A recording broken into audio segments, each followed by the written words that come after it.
បាទសួស្តីពុកម៉ែបងប្អូនអរគ្នាបាទនេះគឺលុយ Facebook បាទ Facebook បានផ្ញើវិក័យប័ត្រមកខ្ញុំបាទនេះគឺ statement បាទរបាយការណ៍ទៅនឹងហិរញ្ញវត្ថុ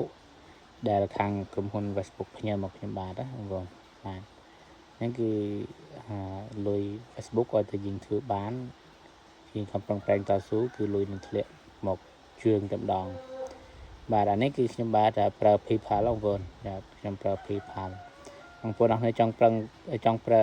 ធនាគារខ្មែរក៏បានប្រើ Wise Bank ក៏បានបាទប្រើ Payoneer ក៏បានដែរប៉ុន្តែខ្ញុំបាទអត់ចង់ប្រើ Payoneer ឬក៏ធនាគារខ្មែរទេខ្ញុំបាទចង់ប្រើ PayPal បាទព្រោះ PayPal ធ្លាក់លុយលឿនបាទហើយកាត់សេវាហ្នឹងគឺតិចបំផុតបងប្អូនណាបាទកាត់សេវាតិចបំផុតប៉ុណ្ណឹងបាទនេះstatement បែបរញ្ញវត្ថុដែលខាងក្រុមហ៊ុន Facebook មេតាផ្ញើមកបាទសម្រាប់បងប្អូនអរគ្នាចង់បាន PayPal account បាទយកសម្រាប់ទៅទទួលលុយពីក្រុមហ៊ុន Facebook បងប្អូនអរគ្នាអាចឆាតមកខ្ញុំបាទខ្ញុំបាទមានសេវាកម្មបង្កើត PayPal សម្រាប់ទទួលលុយពីក្រុមហ៊ុន Facebook